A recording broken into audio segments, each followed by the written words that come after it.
ताज्जुब है कि इश्क व आशिकी से अभी कुछ लोग धोखा खा रहे हैं।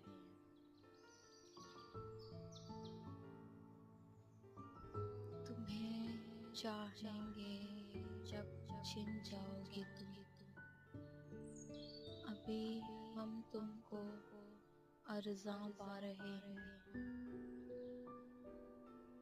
किसी सूरत उन्हें नफरत हो हमसे, हम अपने ऐब खुद गिनवा रहे हैं।